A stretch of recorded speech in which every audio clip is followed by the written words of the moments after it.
Hi friends. இன்னைக்கு என்ன video பார்க்க போறோம் அப்படின்னு பார்த்தீங்கன்னா, நேத்துக்கு நைட்டே வந்து நான் டிஃபனுக்கு போட்டிருந்தேன். ஆனா, அது வந்துட்டு என்ன ஆயிடுச்சுன்னு பார்த்தீங்கன்னா, அரிசி மாவு அதிகமா போயிடுச்சு போல. உளுந்து மாவு ரொம்ப கம்மியா இருந்துச்சு. காலையில இட்லி சுட்டு வைக்கும்போது தான் தெரியுது, கல்லாட்டம் இருக்கு. ஆனா, அப்ப நான் எடுத்துட்டேன். எனக்கு ஒண்ணும் அவ்வளவா தெரியல சூட்ல.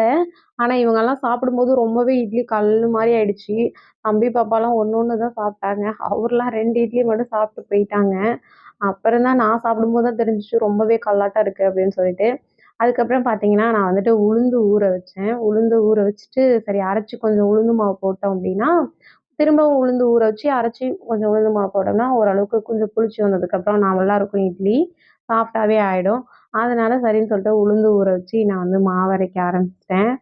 ஆ பார்த்தீங்க அப்படின்னா, இதில கொஞ்சம் உளுந்தும் எக்ஸ்ட்ராவே நான் ஊற வச்சிருக்கேன். எதுக்கு அப்படின்னு பார்த்தீங்கன்னா, உளுந்து கஞ்சி வைக்கலான்னு சொல்லிட்டு நான் எப்பயுமே எக்ஸ்ட்ரா தான் உளுந்து மட்டும் எப்பயுமே எக்ஸ்ட்ரா தான் ஊற வைப்பேன். நான் இன்னைக்கு வந்துட்டு சரி ஒர்க் இருக்கு அப்படிங்கிறதுனால நானு கொஞ்சம் அந்த டிஃபனுக்கு மட்டும் கரெக்ட்டா வச்சேன். அது ஆனா கம்மியா போயிடுச்சு போல.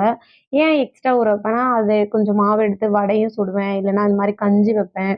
அது மாரி பண்ணுவேன். நேத்திக்கு நைட் அரைச்சதுனால டைம் இருக்காதுன்னு சொல்லிட்டு, நான் கம்மியா எல்லாமே ஊற வச்சிருந்தேன். அதுதான் இப்போ அரிசி மாவு அதிகமா போயிடுச்சு.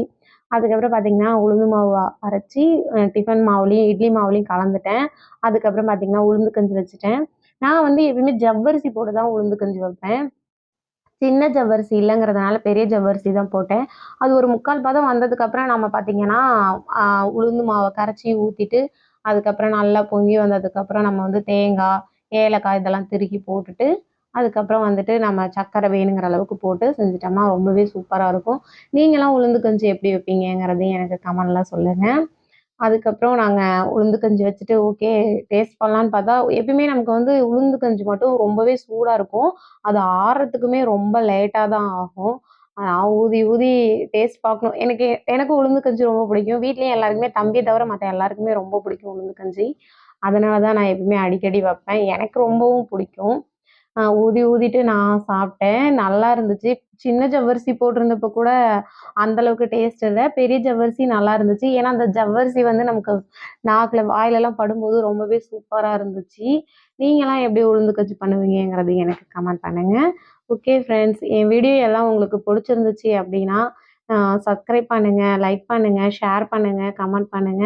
உங்க சப்போர்ட்டிவ எனக்கு குடுங்க. ஓகே. நான் ரொம்ப நேரம் சாப்பிட்டுட்டே இருந்தேன். பாப்பா பக்கத்துல இருந்துட்டு அவளுக்கு வேணும்னு சொல்லிட்டு இருந்தா. சரி ஓகே தரேம்மா ஆறட்டும்ன்னேன். இல்லம்மா எனக்கு குடு குடுன்ட்டு இருந்தா. அப்புறம் பாப்பாவுக்கு நான் ஊதிட்டு குடுத்தேன். அவ சாப்பிட்டு பார்த்துட்டு நல்லா இருக்குன்னு சொன்னா. ஸ்கூலுக்கு போயிட்டு வந்து ட்ரெஸ்ஸே கழட்டல பாப்பா. ட்ரெஸ் கழட்டிட்டு வேற ட்ரெஸ் போடுன்னு சொன்னேன். போடவே இல்ல. அவ எப்பயுமே இப்படியே தான் நிப்பா. நம்ம கத்தி, இல்ல வெரட்டி அப்படி சொன்னா தான் அந்த ட்ரெஸ்ஸ மாத்துவா. இதுவரையும் மாத்த மாட்டா.